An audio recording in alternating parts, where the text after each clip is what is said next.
Halo sobat, kembali lagi di channel Juara Donghua. Kali ini admin akan melanjutkan lagi alur cerita Battle Through the Heavens chapter terbaru.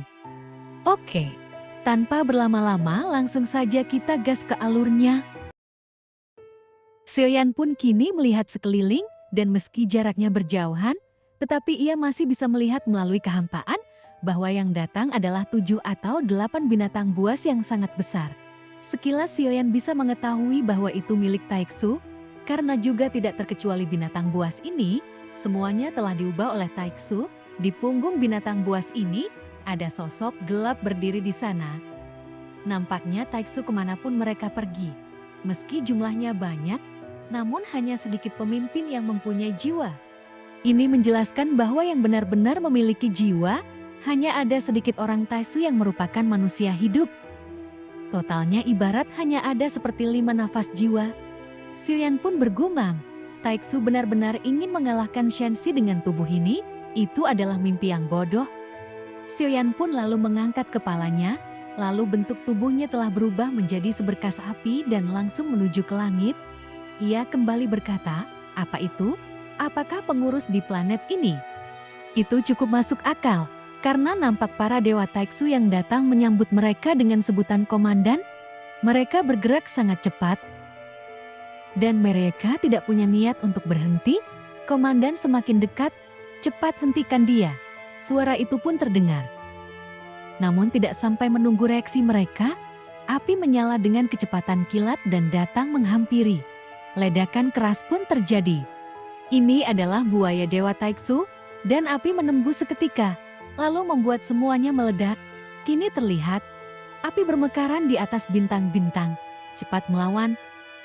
Namun mereka sepertinya belum melihat dengan jelas siapa musuhnya. Nampak hanya ada api di seluruh langit, lalu cahaya api melintasinya, dan semua pertempuran Taiksu di dalamnya tersebar, suara teredam keluar, dan itu adalah suara Void God Armor yang rusak. Saya ingin melihat siapa yang begitu sombong. Apakah Anda masih berani memprovokasi? Nampak prajurit Taiksu yang tersisa, mengelilingi 5 orang dengan jiwa di tengah. Tepat saat dia berbicara omong kosong, api telah menerobos dan menyebar kemana-mana, lalu itu mengangkat semua prajurit Taiksu yang menghalangi bagian depan ke udara, dan datang langsung ke 5 orang ini. Tujuannya jelas, apakah kau ingin menemuiku? Yang mulia, saya Taiksu Tong. Pria Taiksu itu segera menangkupkan tinjunya dan mengangkat tangannya.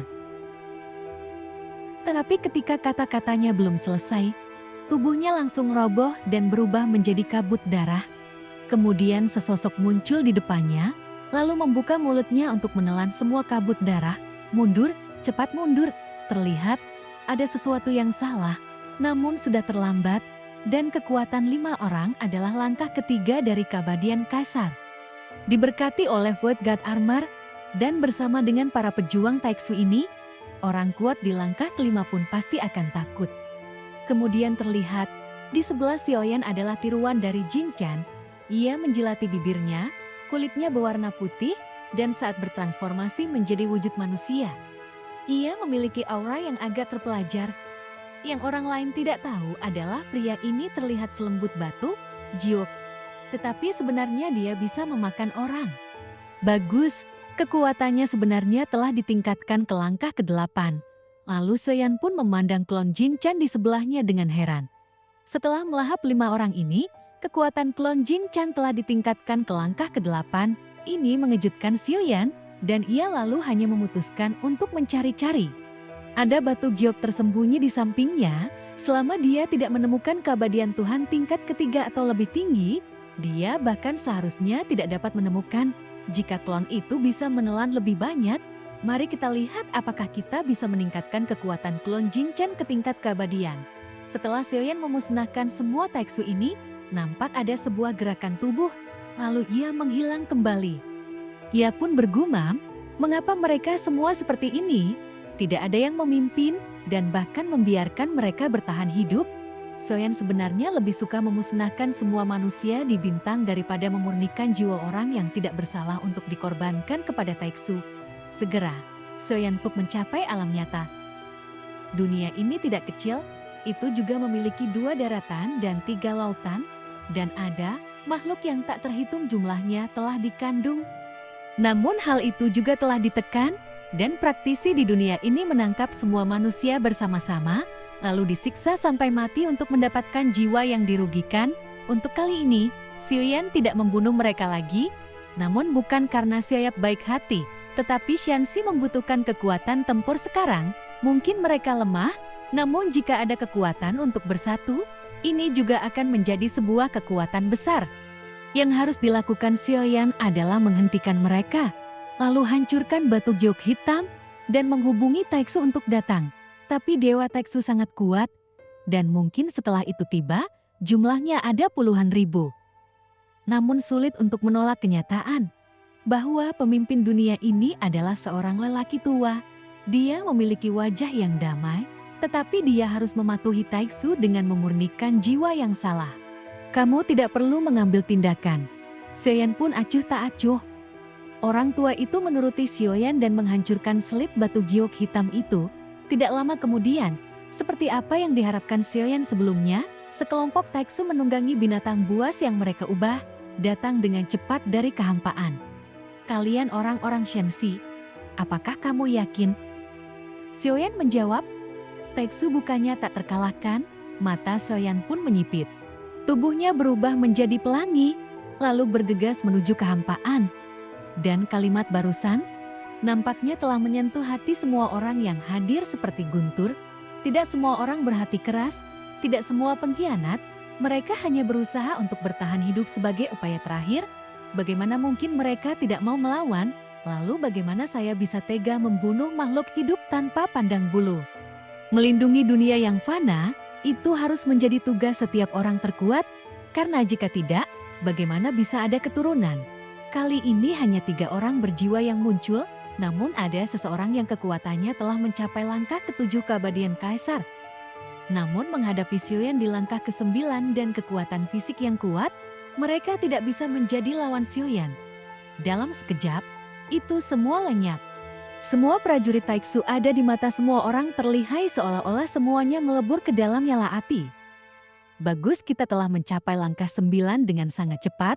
Lalu klon Jin Chen menelan ketiga orang Taixu lagi. Nampaknya kekuatannya telah meningkat lagi. Bolehkah aku menanyakan nama Dewa Agung ini? Saya bersedia menemani Anda dengan hidup saya. Orang tua itu pasti berlutut di tanah. Dia melihat bahwa kekuatan Xiaoyan yang dahsyat tidak ada duanya. Itu sungguh mengejutkannya, dan itu adalah aura yang dipancarkan oleh Xiaoyan. Tahukah Anda yang mulia? Xiaoyan pun nampak berdiri dengan tangan di belakang punggungnya. Sosok lurus tercermin di mata semua orang. Dia tidak berkata lebih banyak, lalu bentuk tubuhnya langsung menjelma menjadi pelangi dan meninggalkan dunia ini. Sosok yang gagah dan mengucapkan kalimat ini membuat mata hampir semua orang bergetar. Apakah Anda yang mulia, orang paling berkuasa di Shenxi yang dirumorkan? Namun ia dikabarkan bahwa yang mulia sudah lama meninggal, dan mungkinkah itu hanya rumor belaka? Namun nampaknya yang mulia belum mati sama sekali, dan apakah dia kembali? Yang mulia kembalilah, kata-kata Xiaoyan itu terdengar tidak ada maksud penjelasannya.